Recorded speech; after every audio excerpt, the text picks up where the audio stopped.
my name means that I'm the servant of God. Jivananda Das. So being the servant of God, we're also the servant of all living entities. So, and sometimes people wonder, okay, that's who you are, just what are you? Well, I'm really nothing special. I'm a traveling monk. I've been performing this bhakti yoga since 1973, 41 years. And I just travel around the world. I don't live anywhere. I don't own much. I have a little bit of stuff, but I don't really need anything. Guru to some, stranger to others. And sometimes I get on people's nerves. Because I like to tell the truth. So, enough about me. What is your name? Rosie. Rosie? Mm-hmm. How did you hear about us? Through Dharma and Gabon. Yeah? Mm-hmm. Good company you're keeping there. And how about you? Dharma. Dharma, I heard about it from Gabon. She Yeah. lives here. Yeah, so thank you for coming. It's really nice, kind of you to come and visit your association. Tonight, we're going to talk for about 30 minutes, 25, 30 minutes, about something that's dear to everyone. Sometimes for most people, it's their favorite subject. We're going to talk about love. So, how many people here have been in love? Anybody ever been in love? No? Okay. How many here feel like you've had all the love you need?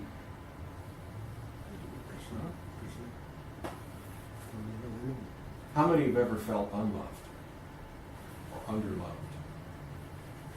Okay. Anybody feeling that way right now? Anybody feeling underloved?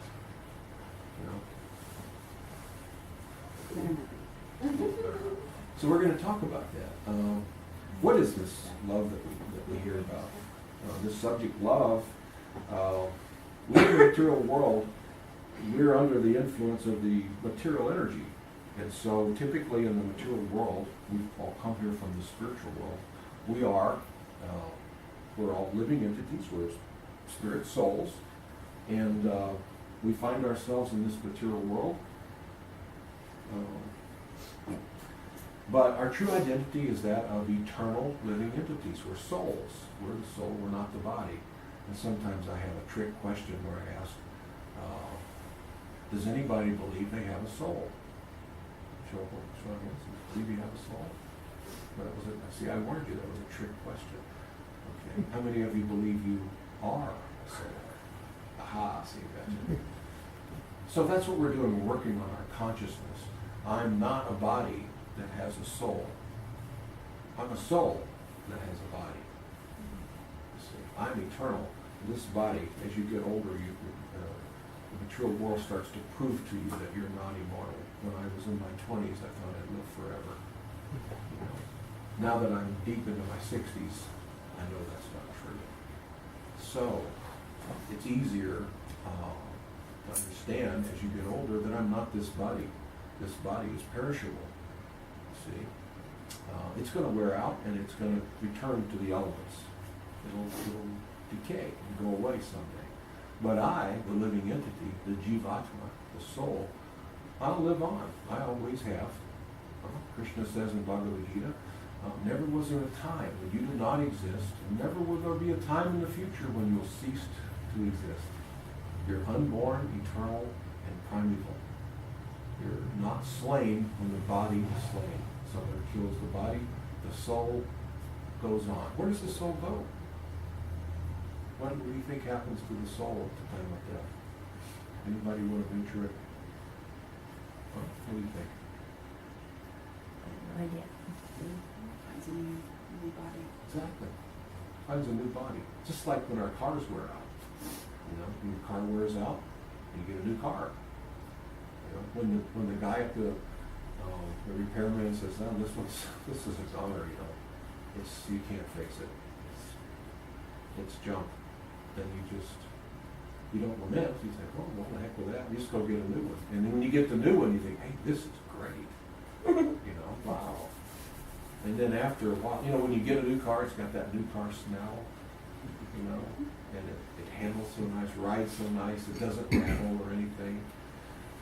It doesn't have any wrappers rolling around on the floor or anything like that. You know. But then after a while, it gets a couple of dents in it, and it doesn't smell like a new car anymore, and it starts to age, and you're not so attached to it anymore.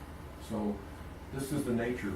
We're like this with our bodies. In the beginning, we have nice new bodies, and we're very attached. As you get old, you think, oh, I'm not so attached to this thing anymore. You know, this thing's lousy. I remember when it was a new body, it was great. I could do all these things. Now I'm in this old body, and it's kind of useless. So, the soul is eternal, and that's one of the three natures of the soul. The soul is, in Sanskrit, Sat Chit Ananda. Sat means eternal. You are, and these are also spiritual entitlements. You're entitled to these things. Nobody can take them away from you. You're entitled to be eternal. That cannot be removed. Chit means I'm full of knowledge. You're entitled to know everything.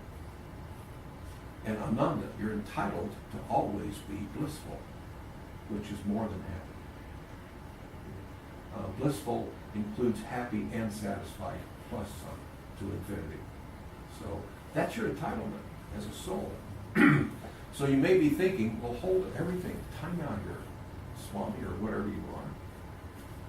I'm not feeling eternal because I'm seeing my body age, and I don't feel that I know everything. There's many things that I have, many questions I have, like what the heck happens at the time of death? You see? And as far as this Ananda, I don't know if I could say that I'm blissful all the time. See? So what's wrong? What's preventing you from getting that which is your absolute eternal nature? Any guesses? It's your consciousness, and that's it. You think that you are the body. We're convinced that we're the bodies. Now, intellectually, we can sit here and say, we can say, no, I'm not this body. You know, I can put two and two together and do the math. I know I'm not. But then as soon as we walk out the door, we start to think again because we're conditioned to actually think that we are the body. You see. So this Krishna consciousness is a process to overcome that consciousness of thinking that I am the body. You see, we're going to get into the consciousness of realizing that we're the soul. We're an eternal soul. So, Sat Jivananda, you're eternal, full of knowledge, and always blissful. So, what makes you blissful? What's the blissful part? Because you experience transcendental love. Love is the most blissful thing we can think of. It's more blissful than wealth or fame, distinction. You know, love gives you great happiness. It gives you the true happiness. But the problem is we're identifying with these material bodies, and so we're experiencing a material consciousness which exposes us to material love. In material love, I may think, just look at that person. So attractive. I think, yeah, I love your smile. What's your sign? If I'm a pretty girl, I think, look at this handsome guy here. You know, if I can couple with you, then everyone's going to know that I'm really special. Where did you get that handsome guy? He's so great. He's an expert kickboxer. He really is. That's true. So he's a kickboxer. He's all these things. Oh boy. So in other words, I'm getting something. You know, I see this person and I think I can enjoy you. See, this is the nature of the material consciousness. I will get something from you. I want to enjoy you. I want to enjoy your body. See, if I can enjoy your body, then I might develop some love. So you make me look better by having you, and I get to exchange some enjoyment, some bodily enjoyment. And so now This looks like a match made in heaven, you see. The only thing is, in the material world, we can see even statistically that these feelings of love fade, you see. They go away. I mean, why is that? Because the original assessment of how much I can enjoy from you changes.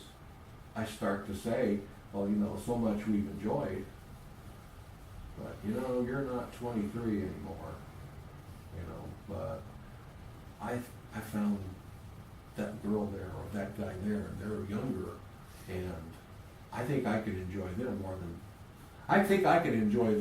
I could you when you were younger. And you know what? They want to enjoy me. So sorry, but been fun. Here's your hat. And what's the hurry? Don't let the door hit you in the back. We see this cycle happens again and again. Love comes into our life and love fades. Love comes and love goes. You see, except with a mother, you know, the father and brother and sister. Well, sometimes brother and sister love each other. Not they always do. It's a different kind of love. So, in other words, we feel love, but it seems to go away. It's like trying to hold sand in your hand. It goes between your fingers. And that's frustrating to us, you see. So, we're creatures of love. We're entitled to bliss. We're not getting it because we're not getting the kind of love to give us the consciousness to appreciate who we really are, because we're confusing ourselves with the body, and I'm identifying with you and relating with you as if you were a body as well.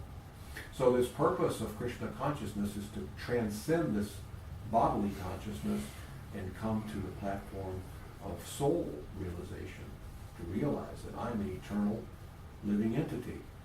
So if I'm eternal, I've got to do something. What are my eternal activities? I mean, eternity is a long time.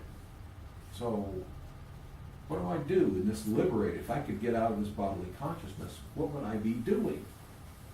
You see, as a soul, not as a body. I mean, there's got to be something. Very few people that are on a spiritual path, I find, in these last 40-something years, stop to ask themselves that question. What are you going to be doing?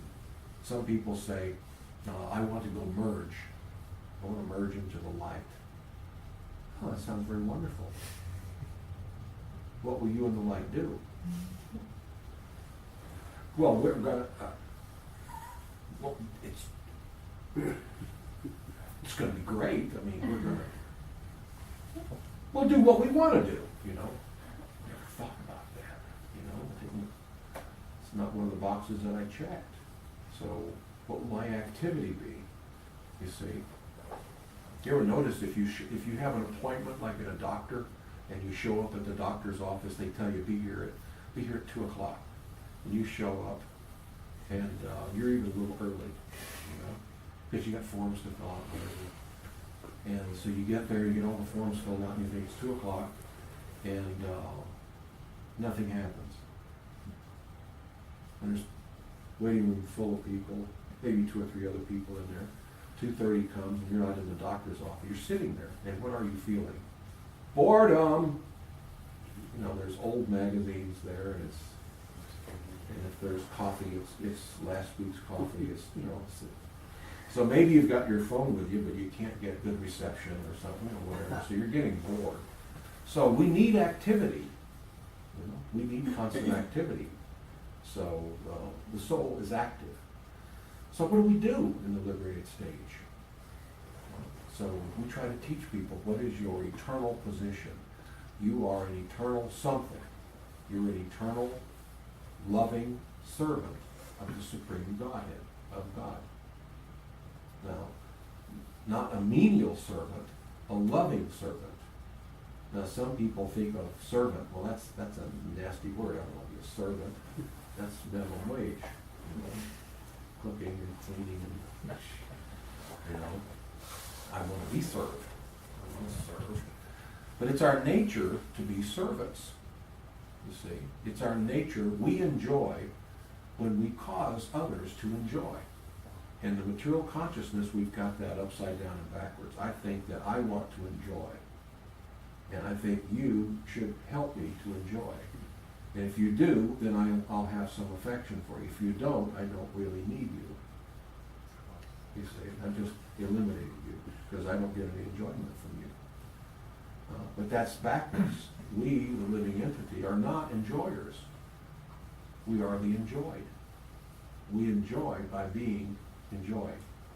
It's just, have you ever done something really nice for somebody? You know, and they look at you and they think, thank you, that is so kind of you. How did that make you feel? Really great, you know.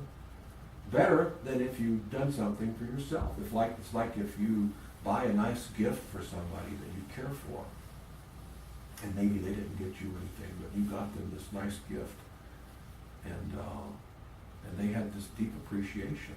You know, they have a heartfelt moment where they think, well, that was so nice and kind of you. You know, and you have this loving exchange. It makes you feel blissful, very happy. You see, much more so than if you bought that gift for yourself. They say it's better to give than it is to receive. Look, this is the meaning of that. It is. It's better because it's our nature to be enjoyed. You see, we cause enjoyment, and then we feel great ecstasy. Now, not just menial or material kinds of enjoyment. We cause people to feel loving enjoyment. Now, we start by directing that towards God, Krishna. God has unlimited names. Okay, you can't limit God to just a name or just a title, God. You know, yes, he's unlimited. So this form of God that we exchange love with, and I don't mean all in reverence, I mean love, sweet love, true love, is Krishna. That's the personality. If you want to grovel and have awe and reverence, there are other personalities of God that you can offer awe and reverence to. If that is what you want, you can have that. Narayan, Krishna in the form of Narayan. There are so many others, you see. But if you want to have up close and personal exchange, Krishna is the personality, because that's his nature. He loves. So we offer our love to Krishna, God, first. So that's like if you had a plant. Let's say you have a tree, and this little tree, you know, sometimes I was someplace recently, and somebody had grown an avocado tree. They had an avocado seed, and they put toothpicks in the avocado seed, put it in water, and it grew up, and it grew and grew and grew, and it was really big, like almost like this one, you know. And so I was amazed. You know, I've seen people try that, but they're the first ones I saw that really had when it got kind of big, you know.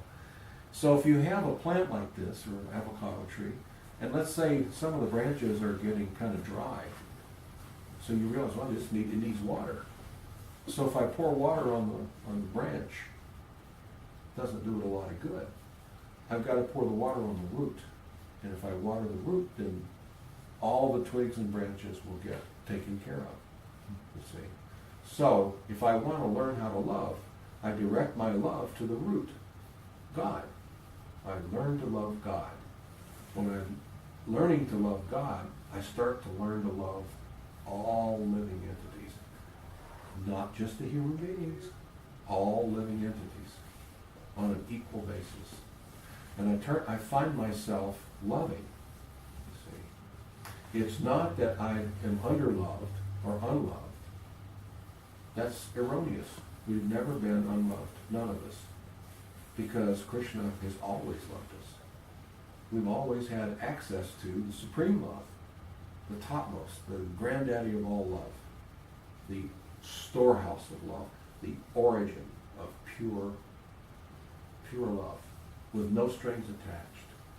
You see, that kind of love that can never possibly ever go away, no matter how we behave or misbehave. It can never go away. You see, so we already have that love. It belongs to us. That is what gives us our ananda, our eternal bliss.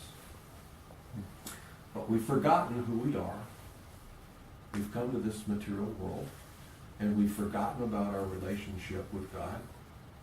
We've forgotten how to love. See, because now I want you to do your thing. I want you to gratify me. I'll gratify you, but you got to gratify. There's unconditional love is what we should give to God. In the material world, we give conditional love. Mothers perhaps give unconditional love. We can see that the mother doesn't.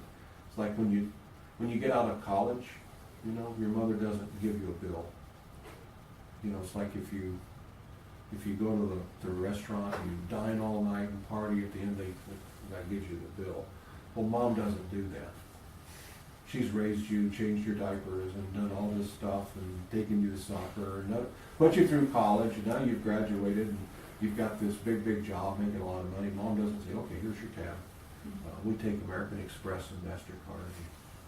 And of course, Visa. Cash? Yeah, cash.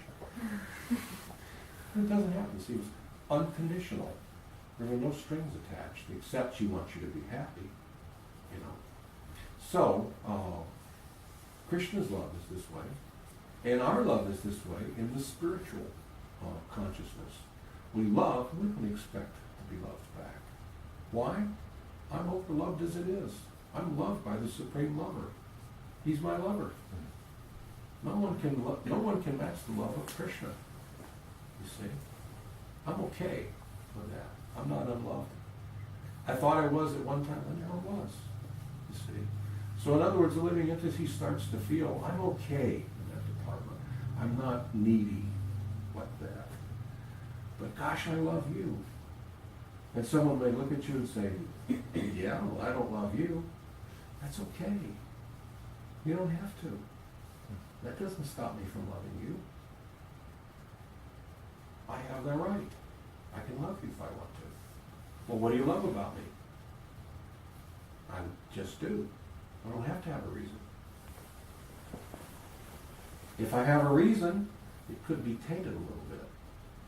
I love you because you're pretty. I love you because you sing nicely. I love you because you cook well. I love you because you help my ego when I have you on my arm. No. That's tainted. I love you because you're you. And what do you love about me?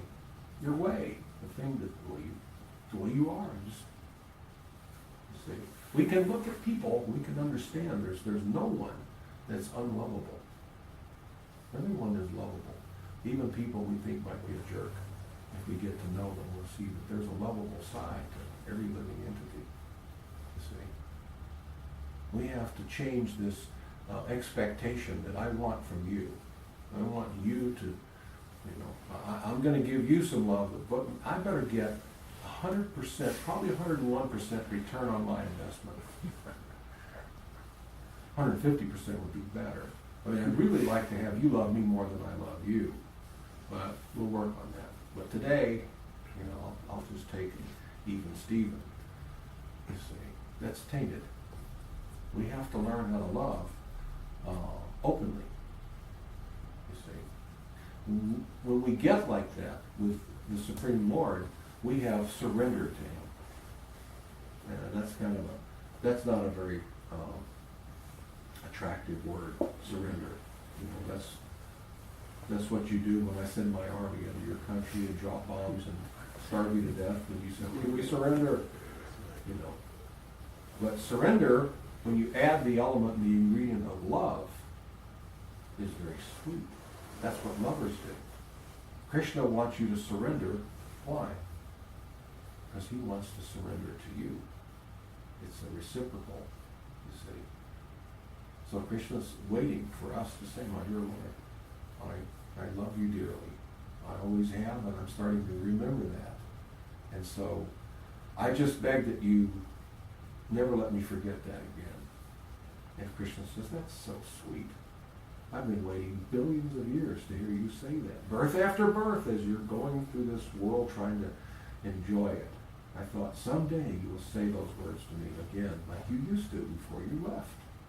And here it is. Today's the day. I surrender to you, my love.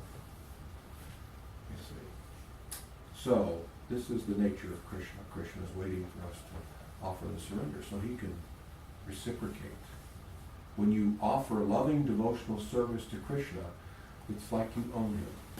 He's controlled by love. He devours love. He can't get enough of love. He's eternal, and he has nothing to worry about. He's God. You see, he doesn't have an ego. He knows he's the best. He knows he's the top guy. See, he doesn't have anything he has to prove to himself. He can just enjoy love. You see, he's not afraid of anything. So, and he gives the entity, the living entity, free will. You have free will to leave the spiritual world where we came from. You have free will to walk out anytime you want to. And that's because if you don't have the free will to leave, then you're a prisoner. Prisoners don't love those who imprison them. That limits love. You see, even though he's the supreme lovable object and the only true thing to love, of course we love all of his living entities. But he's the most lovable, you see. It's foolish to not love it. There's nothing else that's as lovable as him. But still, he allows you to refuse to love him. Otherwise, that's tainted. That's forced love. That's not love. And he's the top guy. He's God. So he wants the best. And he gets the best. So he wants you to choose him if you so choose to. He wants you to say, my dear Lord, I've decided that after leaving you to see if there was anything as good or maybe better, then I realized that I've never loved anything but you. You have all my love. And Krishna says, oh, that's so sweet. If you've chosen me, oh, really? You see? And then the loving exchange gets back to normal. Therefore, we become blissful. We become eternally happy because we're always loved. We have more love than we need, more love than we can even deal with, really, when we're dealing with Krishna and all the other living entities. So when you associate with people who also are in love with Krishna and having this loving exchange, that they appeal to you. You think, oh, look at this nice person. Look how nice you're serving my beloved. I feel such great love for you. Our beloved, we share, you see. It brings a unity together, which is an eternal unity that we've always had. You've heard people use the term soulmate. You know, I've met my soulmate, or I'm looking to meet my soulmate. We'll look around. We're all soulmates. We're all eternal. We're all eternal living entities. We've been together for eternity until we lost our consciousness and started believing we're these bodies. We were here. We were together serving Krishna, loving each other, serving one another. You see, we are soulmates. Spiritually, we're all joined at the hip. See? If we can clear away the clutter from thinking that we're these bodies, and if we can transcendentalize and purify our love, then we can see that in everybody. And then life gets very sweet. So, in a nutshell, that's a part of our philosophy. So are there any questions or comments?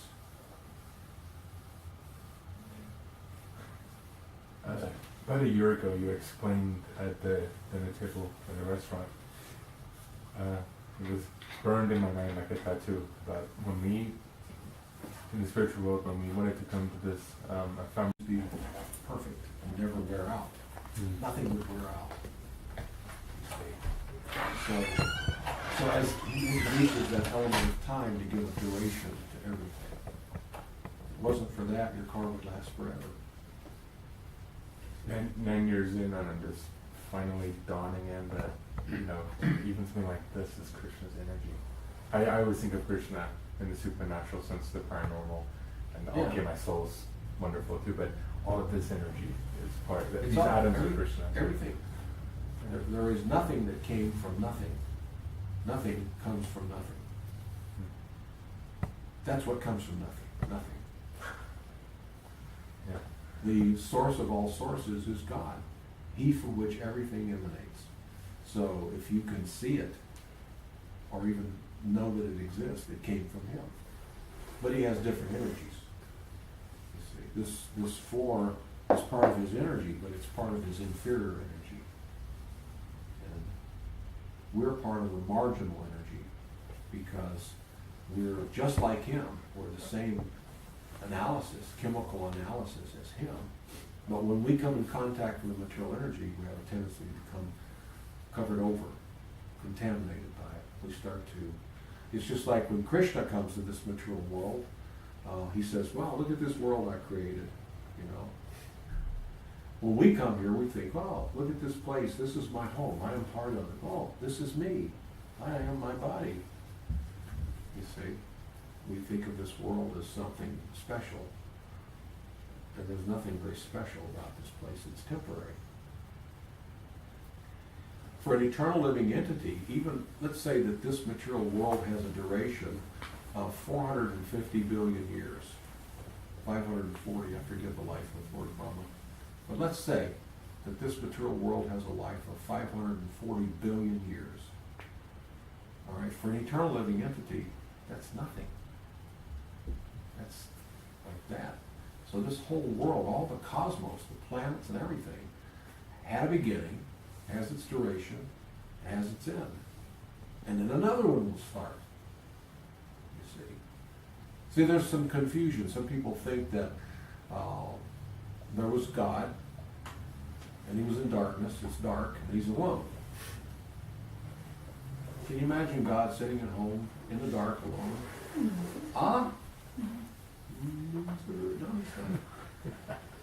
No.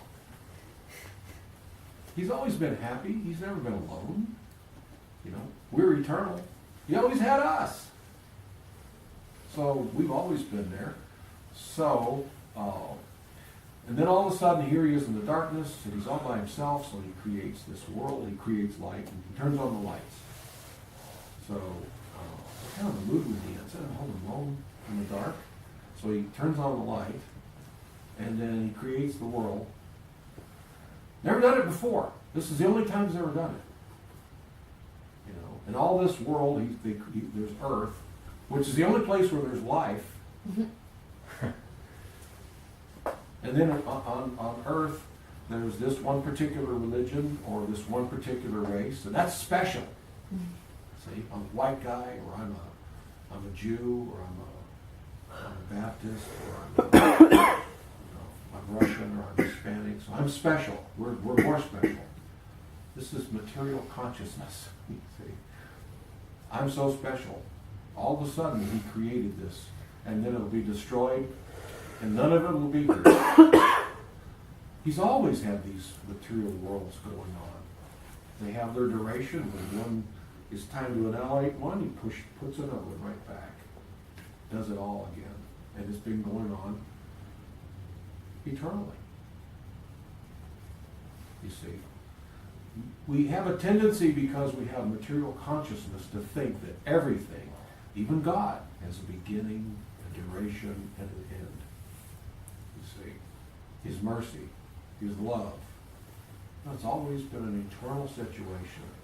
This material world there's always been a material world, because there's always been souls who want to exercise their free will and leave. And they're not prisoners. Is that still going on in the spiritual world, where as we're trying to go back, there's living entities leaving there? Yeah. Or are we all here and everyone's... No. There's always people, a very small number will want to leave, but those who want to can leave. If When we become enlightened, we go back. we go But back, it's as if you never left. if we go back, can we cancel those wanting to leave? Because they're convinced them not to. Right, can we remember this? All we remember is it wasn't good. We're not tortured by the mistakes we made and, nasty things we might have done to other people along the way. You know, Krishna's not standing there with this list saying, aha! You! Yeah, remember when you did this? How many times did your mother tell you to clean your room and you didn't do it? You know, he doesn't, And you kicked the puppy one time. No, he's not like that, The law of karma takes care of that. If you kick a puppy will kick you in the next life or something, you see. If you kill a cow will kill you. You see, I mean, what goes around comes around, you know. As you sow, so shall you reap. The Bible talks about karma. So karma takes care of that punishment, you see. But when we turn to Krishna and say, my dear Lord, I'm starting to desire to have your love back. I want to continue this love affair of ours. And Krishna says, oh, very nice. You'll cancel out whatever karma is due. Just come on back. Krishna is always standing there with his hand out. Come on, take my hand. I'm not going to force you, but I'll try to influence you. Come on, take my hand. Come on, come home, please, baby. I love you. I miss you. You know you want me. There's nothing like me. I can't wait till you come to your senses and come on back. You know, I could sure use a hug. I want your hug. I'm complete without it. I'm complete, totally complete with you gone in the material world, except I feel that it leaves, I, Krishna, feel that it leaves a void because I don't have your love. And I'm not going to force it. But I don't have it. And I'm God, and I'm not used to not having what I want. I don't like it. I want you back. So we're hurting him? Huh? So we're hurting him? Let's just say that he's perfect and complete, but he longs for us back. Because in the spiritual world, every living entity, it's just like, you've heard of snowflakes, and every snowflake is nothing but frozen water. But each and every one is entirely different. There are no two. There's gazillions of them, but there's no two the same. So we, the living entities, we have a personality. Even though we're all the same as far as chemical composition, we're all unique. Each and every one of us serves a very unique relationship with Krishna. And he wants that. He wants this relationship. He doesn't. So in other words, without your relationship, this temporary brief second that you're gone in his world, because it's like hard, but it's just for a brief moment to him, although it's eternity for us. He longs for you to have that relationship back. It really, really, he really longs for it. And he'll do anything. In Bhagavad Gita, he promises that if you'll surrender to me, I know it's difficult to overcome my material energy, but I'll do it for you. You don't have to study stacks and stacks and libraries of scripture and memorize. You don't have to. If you'll just surrender to me and start to love me, I'll do it for you. I'll give you all the knowledge. I'll give back all the consciousness that you like. Just take my hand. Why do we have to wait till death then? And We don't have to. You can have it now. You don't have to wait till death to fall in love with Krishna. You can fall in love with him now. When you fall back in love with Krishna, when your consciousness is renewed, then you don't care where you are. I don't care if I'm in this material world. I long for liberation. I have no need for it. I have Krishna. See, now I can taste his love. Now I have that reciprocating relationship. I don't need anything else. So in other words, that's the perfection of life. I have everything. Some people say, how do you know? Well, I know. How do you know? I can't say it in material words. It's a spiritual love. Can't describe this relationship, you see. But I don't have any need for liberation, you see. As long as I can have him. And if he says, all right, you're going to come back to the spiritual kingdom and be with me, or I want you to stay there and teach other people, or I want you to go to another planet and do whatever, that's all right, as long as I have you, my Lord. As long as I have you. And he says, you've always had me, and you always will. Now, it's a matter of consciousness, you see. You don't have to wait till death.